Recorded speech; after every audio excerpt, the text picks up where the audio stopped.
She walked in quietly. No entourage, no fancy gear, just a name no one recognized, and a calm that silenced the crowd. They laughed, until her first shot shattered the champion's record. This isn't just a story about a competition. It's about what happens when we judge too quickly and witness greatness too late. Stay with us. You're about to meet the woman who humbled an entire community without saying a word. Every summer, the Westbridge Hills Homeowners Association hosted an exclusive event that served as both entertainment and an unspoken showcase of power. It was called the Precision Day Invitational. But everyone knew it was less about accuracy and more about reputation. In this gated community where landscape lawns were monitored with rulers and driveways had to match approved stone patterns, the shooting competition had become a symbol of status. Held at a private outdoor range just outside the neighborhood, the event was invitation only and tightly controlled.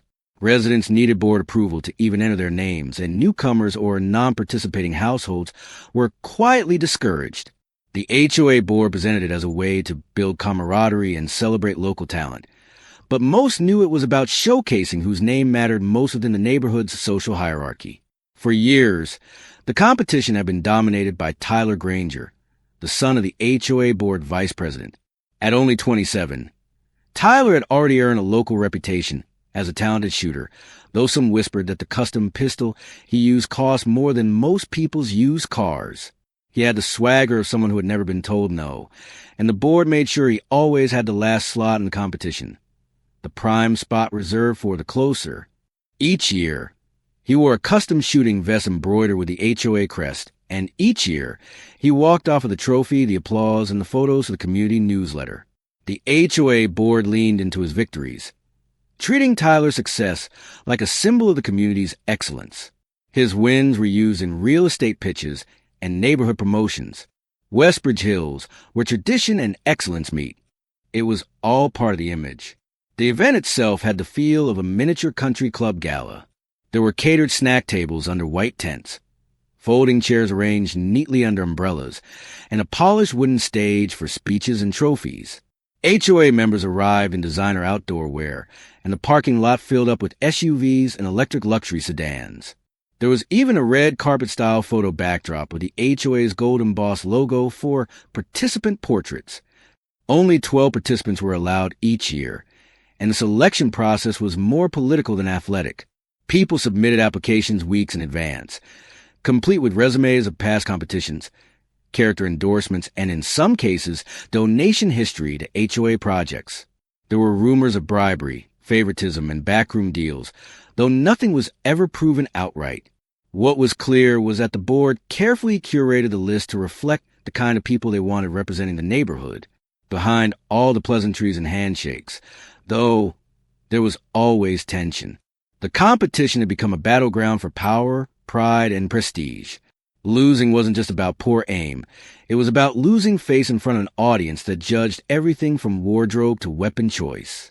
Some years, it was clear who would win before the first shot was even fired. It had become more ceremony than sport. And yet, despite all that, there were always surprises. Unexpected entrants who slipped through the cracks. Names that appeared on the roster and made people whisper, "Who is that?" Most of the time, they didn't last long. They'd miss a few shots, fumble under pressure, and disappear before the final rounds. The HOA tolerated these moments because they made the event look more inclusive. But those people were never meant to win. The unwritten rules of Westbridge Hills didn't allow for underdogs. This year, the event was especially high profile. The HOA had just completed a multi-million-dollar renovation of the community clubhouse, and they wanted the shooting competition to feel like a grand relaunch. Flyers had gone out with glossy images of past champions. Local reporters were invited. There were talks of live streaming the final rounds to members-only Facebook groups. It was no longer just a friendly neighborhood pastime. It was a public relations strategy. Tyler was more confident than ever. He had spent the last month posting clips of himself training at private indoor ranges, tagging them with inspirational quotes and branded hashtags. The HOA board had commissioned a new plaque to commemorate 5 consecutive years of excellence, assuming this would be his 5th win. The trophy sat on a velvet tablecloth near the stage, engraved with his name in advance. Everything was lined up perfectly. The rules hadn't changed. The hierarchy remained intact. The board members smiled, shook hands, and sipped sparkling cider from HOA-branded glasses. They believed they were in control of the narrative, as always. What they didn't realize was that buried beneath their perfect schedule and polished traditions, something unexpected had quietly made its way onto the list of competitors. A name that hadn't appeared in years. A face that had been forgotten by most of the neighborhood. A wild card they never saw coming. And on that carefully controlled stage, in front of those polished faces and practiced smiles, their entire script was about to fall apart. Her name appeared at the very bottom of the competitors' list, handwritten, barely legible, and added after the deadline. E. Barlow. Most didn't notice. Those who did assumed it was a clerical error or some late administrative formality. But the name was real, and the registration was legitimate, even if it had slipped past the usual gatekeeping that governed everything else in Westbridge Hills. No one could recall meeting her before. She wasn't part of any HOA committee. She had never attended a single board meeting or fundraiser. She didn't belong to the shooting club. And yet, somehow, she was registered as a competitor. Word began to spread slowly. Someone said she lived on the eastern edge of the community, in one of the original brick houses near the hill. Another resident claimed she'd lived there since before the HOA was even formed. The board had tried, more than once, to buy out the old property to make way for new luxury units, but she had refused every offer. Over time, the HOA had stopped mentioning her altogether, as if ignoring her would make her disappear. The house itself was an eyesore by Westbridge standards. Its lawn wasn't trimmed with professional edge. The porch sagged slightly, and the shutters were weathered. The mailbox was a dented metal one, not the uniform decorative type the HOA had mandated years ago. But the property was grandfathered in, and legally, she couldn't be forced out. So she stayed, quietly and visibly and completely outside the HOA's carefully curated world. On the morning of the competition, she arrived alone, without fanfare or conversation. While other participants came in SUVs with personalized gear and embroidered range bags, she carried nothing but a small canvas tote and a folded piece of paper. Her clothes were simple, loose slacks, an old jacket, and worn sneakers. Her short, silver hair was tucked under a faded ball cap. Her expression was unreadable, neither nervous nor proud, just still, present. At first, no one realized she was a competitor. A few assumed she was someone's grandmother, perhaps there to watch the show. Others guessed she was a retired volunteer or part of the cleaning crew. A few kids stared, confused by the idea that someone who looked like her could be part of something as intense and polished as the HOA's showcase event. But when her name was called for the orientation check-in, the whispers began in earnest. Some tried to laugh it off. Others felt mildly embarrassed on her behalf, but most simply dismissed her as a harmless oddity. In a place like Westbridge, the unexpected was only tolerated when it was entertaining, and her presence seemed almost quaint, an accidental break from a manicured perfection everyone expected. She hadn't come with expensive gear. She didn't seem to know anyone, and she certainly didn't look like she could handle a firearm, let alone compete with the reigning champion. But there was something about her silence that unsettled a few of the more observant onlookers. She didn't seem nervous, distracted, or overwhelmed. She stood with calm patience, waiting, observing. Her eyes didn't dart or linger. She simply watched everything. Her place in line, the way the rifles were being checked, the subtle tension in the shoulders of the younger shooters. It was the kind of stillness that didn't come from confusion or fear, but from experience. The HOA board noticed her too, though not with admiration. Behind their clipped smiles, they exchanged concerned glances. Her inclusion hadn't been authorized through their normal channels. There had been no interview, no sponsorship, no prior involvement in any HOA activity. Somehow, she had bypassed the usual screening process. Perhaps someone in the registration office had assumed she was a legacy member and approved her without question. Or perhaps she had simply known how to walk to the side door, unnoticed. Attempts were made to politely intervene. A few board members offered friendly reminders about the physical demands of the course. Others suggested she might want to watch instead of participate. It was framed as concern, but the message was clear. She didn't belong here. But her paperwork was in order, and no one could find a rule to disqualify her. So they stepped back and hoped she would quietly excuse herself before the first round began. She didn't. Instead, she sat alone at the edge of the prep area, legs crossed, hands folded over her lap. She didn't mingle, didn't ask questions, didn't engage. The other competitors, mostly younger men and women in tactical vests and performance gear, barely looked her way. She wasn't competition. She was a curiosity, an odd chapter in a book already written. Nothing more. No one realized they were making the same mistake. They assumed her value from her appearance, her silence, her age. They believed that power always looked like Tyler, the confident, the loud, the celebrated. They had no frame of reference for what it meant when someone with nothing to prove quietly stepped into their world, not to impress, but to remind them of something they'd forgotten. She didn't come to make a statement, but by the end of the day, the statement would be made for her. As the registration list was finalized and competitor lineup was publicly posted, murmurs began to ripple through the attendees. The name Evelyn Barlow, now typed and laminated alongside Tyler Granger's and the other polished competitors, stood out like a smudge on an otherwise pristine canvas. People chuckled under their breath, exchanged glances, and shook their heads with amused disbelief. The HOA board, already irritated by her inclusion, found themselves scrambling to contain the quiet embarrassment they feared was brewing. To them, she represented everything they'd spent years trying to modernize away. Old, stubborn, and unwilling to conform. A relic of a time before HOA regulations shaped the community's every corner. Her presence reminded them of the limits of their control. Though legally protected, she remained socially excluded, never invited, never considered, never consulted. The board members didn't understand how she'd slipped into their spotlight, and the idea that she would actually compete threatened to fracture their carefully constructed narrative of order and exclusivity.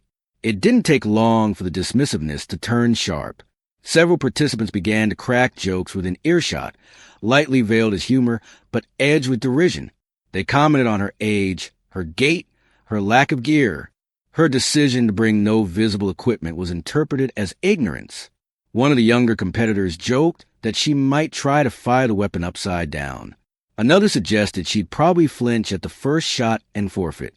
Tyler, the reigning champion, leaned into the spectacle. Known for his bravado and need to dominate attention, he took every opportunity to mock the situation. He made sarcastic remarks in front of the crowd, posed for exaggerated photos with his pistol while pretending to shake from fear of being outgunned by Grandma, and even encouraged the MC to introduce her with playful teasing. For him, her participation was not just laughable, it was useful. It gave him something to mock publicly, a prop to heighten his image as the community's golden champion. The HOA officials, while not openly participating in the mockery, did little to stop it. Their silence was a kind of consent. They allowed the crowd's tone to shift from amusement to subtle cruelty. It wasn't overt. No one shouted at her or tried to block her, but everything was engineered to make her feel out of place. The scheduling placed her first, as if to get her attempt out of the way. Her station was moved to the farthest end of the range, away from the central viewing platform. When the rules were reviewed, they were spoken faster, more technically, and not repeated for clarification. Every part of the experience was tailored to remind her that she wasn't welcome. Yet, even amid the dismissals, something strange began to happen. A few of the older spectators, retired veterans, quiet observers, and longtime residents, started to take note of her. They noticed the way she stood, not rigid, but deliberate. They caught how her eyes scanned the range, how her fingers rested calmly on her lap. She didn't fidget, didn't distract herself with her phone, didn't react to the whispers around her. Her demeanor wasn't that of someone lost or overwhelmed. It was something else, something practiced. But the majority remained blind to the signs. They were too caught up in the show, too convinced that greatness always announced itself loudly and wore logos on its sleeves. The HOA had cultivated a culture of appearance over substance, and Evelyn's presence violated every rule of their playbook. She didn't fit the image, so they assumed she couldn't carry the skill. To them, she was not a competitor. She was an anomaly, an inconvenience, a joke. What they didn't see was that Evelyn wasn't rattled by their judgments. She had lived a life where competence mattered more than cosmetics, where silence wasn't weakness but control. She had stood in rooms where condescension was common, and she had learned long ago how to navigate the noise. Her age, her quiet, her simplicity, they were all being misread. The HOA believed the competition was theirs to shape. They believed victory was preordained, that the trophy already belonged to Tyler, and that everything else was just entertainment filler. But in their arrogance, they had overlooked a simple truth. Sometimes real strength arrives without announcement. It doesn't need permission. It doesn't chase validation. It waits, quietly, patiently, until the moment to act arrives. And when that moment came, no amount of smugness, mockery, or dismissal would be enough to stop it. The stage was set, the crowd entertained, and the board convinced of their own narrative. All the while, Evelyn sat unbothered, untouched by the noise around her. The more they dismissed her, the more they revealed about themselves. They believed they were watching a sideshow, but in reality, they were watching the beginning of their own undoing. While others performed their rituals of readiness, adjusting grips, testing stances, cleaning lenses, checking gear, Evelyn remained still. Her approach lacked ceremony. No custom weapon case, no monogram gloves, no earbud playlist to boost focus. She didn't move with the exaggerated confidence of youth or the attention-seeking energy that hovered around Tyler and his peers. Instead, she simply existed in her space, present, focused, unshaken. She didn't need the noise or the validation. Years before HOA trophies and curated events became symbols of community prestige, Evelyn had lived in a different world. It was a world where precision was taught not for applause, but for survival. Her skills were sharpened during a time when service demanded silence, discipline, and absolute focus. Back then, the weapon was not a status symbol. It was a responsibility. The range was not a performance stage.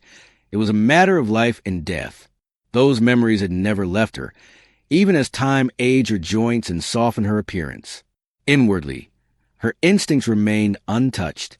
Her home, rarely visited by neighbors, still held fragments of that world. Faded medals tucked in drawers, training logs yellowed by time, newspaper clippings folded into a box that hadn't been opened in years. She had earned her stripes in a world that no longer asked for them, and she never felt the need to remind anyone of what she had once done. So she kept to herself, letting the HOA's priorities shift and swell around her like wind against stone. It all passed over her, leaving no mark. Now, on the HOA's self-declared Day of Excellence, her decision to step into the spotlight wasn't about nostalgia. It wasn't about proving a point. It was about reclaiming something, not just for herself, but for every quiet soul the HOA had overlooked, silenced, or quietly pushed aside. She wasn't there to embarrass anyone. She was there to express something they had forgotten. True mastery doesn't need decoration. As the other competitors checked their names and tested their optics, Evelyn calmly reviewed the event structure. The rules hadn't changed. 5 targets, 3 distances, standard scoring, time rounds. The HOA had made sure the setup was just technical enough to appear legitimate, while maintaining control over who was likely to succeed. The scoring monitors, the digital target systems, and even the microphone commentary were designed to favor flash and visibility. But Evelyn wasn't interested in the show. Her preparation wasn't external. It was internal. Breathing patterns, visual range estimation, timing rhythms, focus. She didn't speak, didn't brag, and didn't ask for advice. She simply observed everything, how the wind moved the corner flags, how the sun cast shadows on the field, how the tension in other competitors made their hands tremble just slightly during idle moments. While others flexed their dominance, she calibrated her intent. What no one realized was that Evelyn had spent weeks practicing, not on polished modern ranges, but in quiet fields outside town, using old gear, refining the basics. She didn't need a custom scope or ergonomic grip. She needed only her own patience and the memory of repetition. Her training was grounded in fundamentals, not flash. She didn't need $10,000 of gear to execute one perfect shot.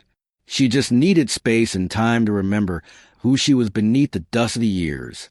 In Westbridge, the HOA had made a habit of equating value with visibility. If someone wasn't loud, active, or involved in their systems, they were seen as obsolete. But Evelyn had never needed their platforms to be sharp. Her skill didn't depend on HOA approval. It had been forged long before their neighborhood ever existed. She had master control under far less forgiving conditions. The stage they built was polished, but it was small compared to ones she had once known. She hadn't practiced for attention. She hadn't trained for applause. Her preparation was rooted in discipline, and when she moved to collect her weapon for inspection, the quiet fluidity of her motion startled the volunteer standing near her. No wasted energy, no indecision, just clean, deliberate efficiency. The signs were there for anyone willing to look beyond appearances, but almost no one did. They were too distracted by their own expectations. They had written a story in which she was meant to fail quickly and quietly. They assumed she was there by accident or confusion. No one considered that her presence was the most deliberate act of all.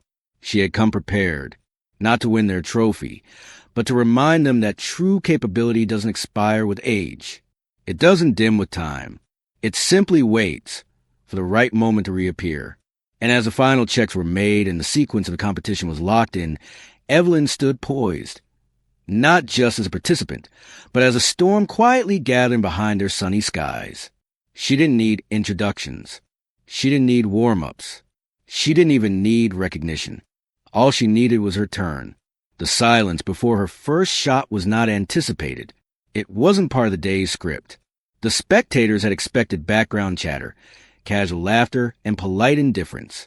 Instead, a stillness settled over the shooting range, not because the crowd respected her, but because they didn't know what to expect. It was a kind of awkward quiet that comes before a moment everyone assumes will end in embarrassment. No one held their breath in anticipation of excellence. They waited for failure, but the failure never came.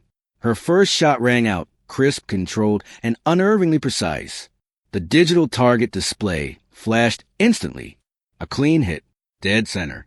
Not close, not brushing the edge, not the kind of hit that gets a patronizing, not bad for your age. It was perfect, mathematically flawless. The system recognized the shot before the judges could react. A blinking notification lit up on the screen. 10.9, the maximum possible precision reading. Even among trained competitors, it was a score rarely seen outside international events. The crowd didn't cheer. They didn't know how to respond. The sound of the shot still echoed as people looked up from their phones, turned to each other, and tried to reconcile what they had just seen. Some thought it must have been a glitch. Others stared at the monitor, waiting for the score to be corrected. But it remained 10.9, undeniable, unignorable, and it wasn't luck. Evelyn took her next position with the same deliberate ease. No shaking hands. No adrenaline-fueled tremors. Just steady control. The second shot hit slightly off-center, still within the top scoring ring. The third returned to perfection. By the fifth, it was clear this was not an accident. Her total score for the round surpassed the day's average by a margin that silenced the casual critics. Her every movement was measured. Her rhythm was mechanical, yet graceful. She wasn't performing. She was executing. Word began to spread to the range like a slow-moving shockwave. Spectators who had been chatting under tents began inching closer to the viewing area. The HOA announcer, previously light-hearted and condescending, now hesitated between calling scores. Even Tyler, who had spent the early rounds joking with photographers, leaned in slightly to watch her monitor. Every additional shot reinforced the truth the crowd was struggling to accept. The old woman they had dismissed, ignored, and ridiculed was now leading the competition. Not barely. Decisively. Her grouping was tighter than any previous competitor. Her shot time was consistent. Her confidence was evident. Not in her face, but in the results. There was no showmanship, no arm-waving or head-nodding. She didn't smile after each hit. She didn't scan the crowd for reactions. She simply continued. Shot after shot, she dismantled perception that had been cast upon her. The assumptions about her age, her gender, her background, all were being erased by the undeniable math of the scoreboard. The judges, caught off guard, began double-checking her calibration data, ensuring her lane wasn't misaligned. The HOA officials gathered around a tablet, whispering urgently, as though trying to find a flaw they could use to contextualize the outcome. They found none. The results were authentic, traceable, and consistent with official equipment standards. The technology they had installed to boost legitimacy had now become the very evidence they couldn't deny. In a single round, she had eclipsed the previous year's high score. In 2 rounds, she matched Tyler's record-breaking run from 3 seasons ago. On her final shot of the set, she not only beat it, she obliterated it. The new high score wasn't just better. It was historic, and it had been set by the one person no one believed belonged. The range was no longer a place of quiet arrogance. It had become a space of uncertainty. The crowd didn't know how to clap for her. The HOA didn't know how to speak about her. She had no sponsor, no social media presence, and no curated backstory to slot into their narrative. She didn't even seem interested in claiming a spotlight. She returned to her seat without expression, as if nothing remarkable had happened. But something had. In under 10 minutes, she had rewritten the event's legacy. The narrative the HOA had constructed, that excellence was predictable, polished, and privileged, had been appended, not with words, not with protest, but with undeniable skill. And though the scoreboard simply listed her name in clean digital font, the message it sent rippled far beyond numbers. For the first time in years, the HOA could not control the story. They could not spin the outcome, frame the success, or redirect the attention. The community saw what happened with their own eyes. And more importantly, they felt it, the shift, the reminder, the truth. That real greatness doesn't seek permission. It simply arrives.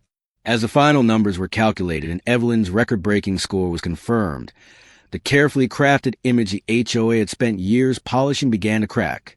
The power structures embedded in every rule, every regulation, every event, especially this competition, had always worked in their favor. The annual shooting challenge was supposed to reinforce that dominance, showcasing the board's preferred faces and validating their choices. But Evelyn's performance dismantled all of that, not through rebellion, but through excellence. Tyler, once the darling of the event, stood visibly displaced by her presence at the top of the leaderboard. His aura of invincibility had been pierced, not by a rival from his social circle or a new up-and-comer with trendy sponsorships, but by a woman the HOA had tried for years to erase from the community's narrative. Her victory was not just personal, it was symbolic, and the symbolism was not lost on those watching. People who once shrugged off the HOA's elitism began to question it. For years, the board had presented itself as the gatekeeper of excellence, selecting who was worthy of praise and who should remain invisible. But Evelyn's one exposed how much real talent and value could exist outside that narrow definition. Her skill came not from privilege, but from discipline, not from access, but from quiet determination. And in doing so, she unintentionally revealed how hollow the HOA standards truly were. The board scrambled to react. Their first instinct was to neutralize the disruption. They considered disqualifying her for a technicality, perhaps claiming improper equipment or a registration error. But the digital systems had verified every step of her process. Her score had been authenticated, time-stamped, and documented by the very technology the HOA had installed to give the event credibility. To undermine her now would mean discrediting the entire event. They were trapped by their own insistence on prestige. Some board members tried to pivot the narrative, attempting to reframe her as a surprising local hero in a condescending tone, offering her a token honorary mention or a retroactive invitation to join a subcommittee. But none of it landed. The crowd had already seen what mattered: raw, unfiltered excellence, delivered with no support and no agenda. Evelyn didn't need their labels. Her accomplishment stood on its own. Even among the competitors, attitudes began to shift. Those who had previously laughed or ignored her now found themselves reflecting on their own assumptions. The contrast between appearance and ability was too glaring to ignore. Some felt shame, others admiration. A few tried to engage her, offer compliments, or act like they had believed in her from the start. But it was too late. The moment had passed, and it had spoken louder than any words they could muster. For the community members watching, something deeper began to take root. They started questioning who else had been overlooked. If Evelyn had lived among them all this time, capable, talented, and entirely unnoticed, what other stories had the HOA filtered out? What other voices had been quietly pushed aside in the name of order and aesthetics? The event had always been about more than shooting. It was a ritual of inclusion and exclusion. And for once, the wrong person had been included, and the right person had won. The HOA's attempts to recover felt clumsy. Their usual tactics, smiling through discomfort, redirecting attention, issuing curated statements, fell flat. The energy of the day had changed. People lingered longer after the event, not to congratulate Tyler or pose for photos, but to talk about Evelyn. The air was no longer filled with casual superiority. It was filled with quiet reckoning. Even Tyler, whose dominance had once seemed untouchable, struggled to mask his unease. He had been handed the title year after year, with little resistance. But now he had been outperformed, not by someone faster or younger, but by someone with depth, experience, and purpose. His followers online remained loyal, but the comments under his highlight reels began to include a new name, Evelyn Barlow. In the days that followed, discussions rippled through the neighborhood. Social media posts from the event went viral. Screenshots of her scores were shared across local forums. A few residents began sharing memories of Evelyn from years past. Brief interactions, acts of kindness, small signs of a deeper story they had never bothered to learn. She was no longer invisible. She was unforgettable. And through it all, Evelyn said nothing. She issued no statements, gave no interviews, and didn't respond to HOA invitations. Her silence was not absence. It was dignity. Her actions had already said enough. The HOA could try to reassert control. They could draft new rules, tighten their vetting process, or change the narrative for next year's event. But the damage, or perhaps the awakening, had already taken place. The myth of exclusivity had been broken, not with protest or confrontation, but with precision and presence. The HOA's ego wasn't just bruised. It was exposed. And the one person they had tried so hard to ignore had become the community's most undeniable truth. In the aftermath of Evelyn's stunning performance, curiosity spread across the community like wildfire. People who had never noticed her before now wanted to know everything. Her silence, her precision, her poise, all suggested a past far greater than anyone had imagined. Rumors surfaced, each one more intriguing than the last, until a local blogger decided to dig deeper. What they uncovered shifted the story from impressive to extraordinary. Evelyn Barlow wasn't just a quiet retiree living in the oldest house on the block. She was a decorated former Marine Corps markswoman, once ranked among the top precision shooters in the military. Her name had appeared in archived military training manuals, award citations, and international competition records from decades ago. She had served during an era when few women held combat-related roles, let alone achieved distinction in fields dominated by men. Her record had stood unchallenged in one division of the Marine Corps for over 12 years. She had once trained elite units, had been stationed abroad, and had even consulted in covert operations during the Cold War. Her contributions weren't widely publicized, partly due to the classified nature of her work, and partly because she never sought recognition. After retiring, she chose a quieter life. She purchased her modest brick home before the land ever became desirable, back when Westbridge Hills was just a scattered collection of aging properties near the edge of the county. Over the years, the HOA rose around her, absorbing the neighborhood piece by piece. But she never sold, never moved, never asked for accommodation. That choice had frustrated the HOA for years. Her home was one of the few properties they couldn't regulate entirely. It didn't meet the uniformity standards they enforced elsewhere, yet legal grandfather clauses protected it. Some board members even saw it as an eyesore, a reminder of the community's less glamorous beginnings. But what they had dismissed as stubbornness was actually resilience. She had carved out a place for herself without bending to the aesthetic demands of people who didn't know her story. Now, that story was front and center. The same platforms that once ignored her presence began sharing photos of her from her military service days. Young, focused, confident, often the only woman in a room full of men. Clips of her shooting records surfaced. Military historians began chiming in online, praising her discipline and legacy. What had started as an HOA event had become a local legend in the making. For the residents of Westbridge Hills, the revelation was humbling. Many realized they had lived next to a pioneer, without ever acknowledging her. Children who had never seen her before now looked at her with admiration. Elderly veterans in the neighborhood felt a sense of quiet pride. Younger professionals, obsessed with curated success and digital validation, were confronted with a new kind of role model, one who had achieved greatness without ever needing to announce it. The HOA board, once dismissive and guarded, now tried to pivot quickly. They issued a carefully worded newsletter calling her an honored and longtime resident, and invited her to be a keynote speaker at an upcoming community luncheon. The gesture, though polite, came far too late to feel genuine. Evelyn didn't respond. She didn't need to. Her story spoke for itself. Beyond the awe and accolades, something deeper began to shift within the community. Conversations changed. People questioned the HOA's priorities, its policies, and its culture. Why had it taken a public, undeniable act of excellence for someone like Evelyn to be acknowledged? What other contributions had they overlooked in the name of aesthetics or tradition? The event, once built around shallow hierarchy, had unexpectedly exposed a lack of vision. Real leadership, it turned out, didn't always wear a name tag or sit on a board. Evelyn's resurgence also sparked a more personal reflection for many. It reminded people of the quiet heroes in their own lives, grandparents, neighbors, teachers, whose legacies had gone unspoken.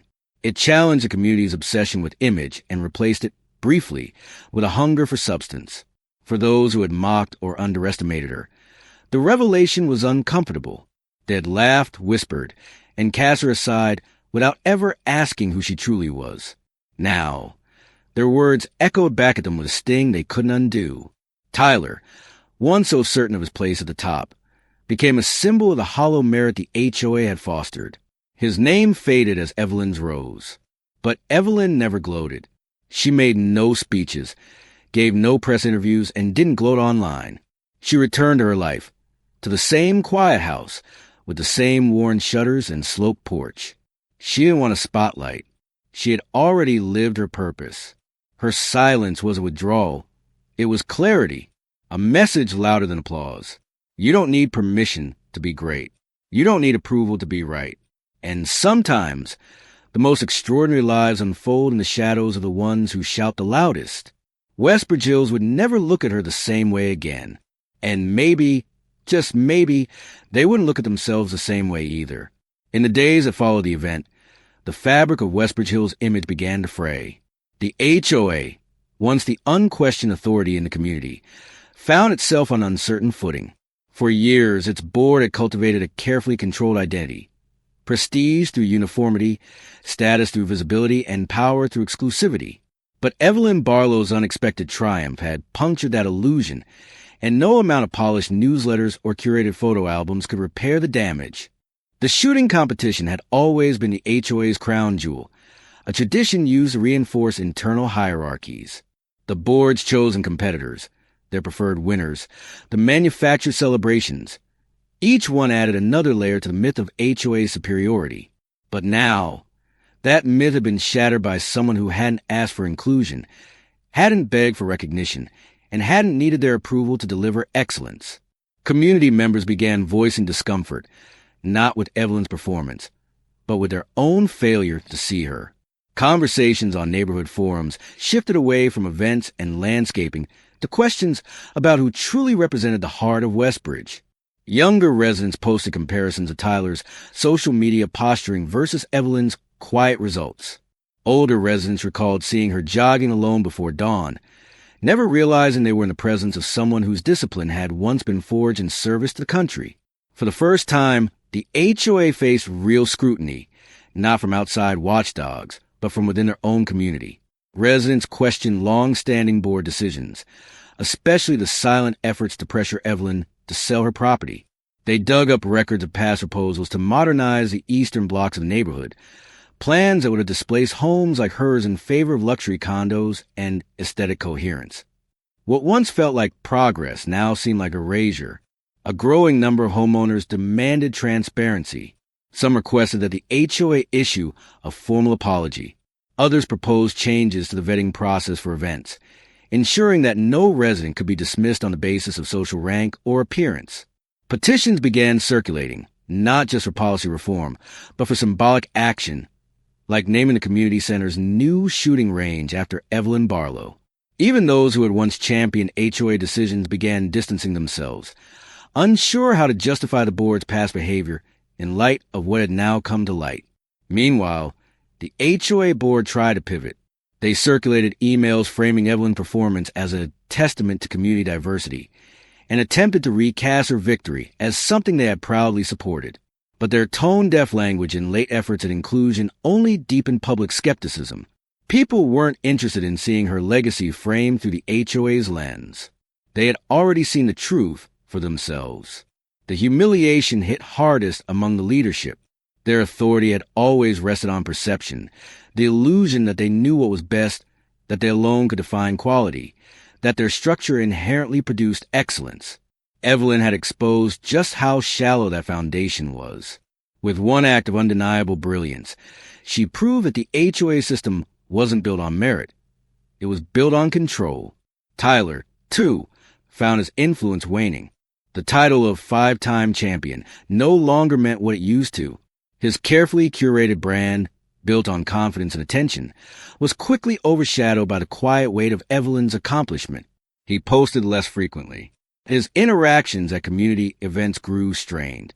His usual supporters were now cautious, wary of being too closely aligned with a figure who had become emblematic of a flawed system. What remained of Evelyn's public presence was not spectacle, but symbol. Photos of her at the range, unassuming, steady, and timeless, began appearing on inspiration boards, blog posts, and even school bulletin boards. Teachers cited her as an example of humility paired with greatness. Veterans groups reached out to acknowledge her contributions, long overlooked. Local newspapers followed up with deeper profiles on her military past, offering glimpses into the full scope of a life lived in quiet service and discipline. Yet through it all, Evelyn remained unchanged. She declined speaking opportunities. She didn't participate in the political conversation unfolding around her. She didn't issue any statement about the HOA, the competition, or the sudden attention. She simply returned to her routines, walking her property, maintaining her garden, living the way she always had, without asking permission to exist. And in that silence, she continued to speak. She became a quiet force, not loud, not viral, but permanent, a living contradiction to every assumption the HOA had built its image upon. She reminded the community that true character doesn't conform to appearances, that excellence doesn't announce itself with titles, that dignity cannot be engineered. The HOA would survive, but it would never return to what it once was. Trust had shifted. Narratives had crumbled, and in place of curated perfection, a deeper honesty had taken root. Evelyn hadn't set out to challenge the system, but by simply being herself, prepared, focused, and unshakably real, she had changed the story of Westbridge Hills forever. In a world obsessed with image, one woman reminded us that true power doesn't need permission or applause. Evelyn Barlow didn't come to win their praise. She came to show them what real greatness looks like. If her story moved you, share this video, because somewhere out there, another quiet legend is waiting to be seen. Subscribe for more real stories that deserve to be heard.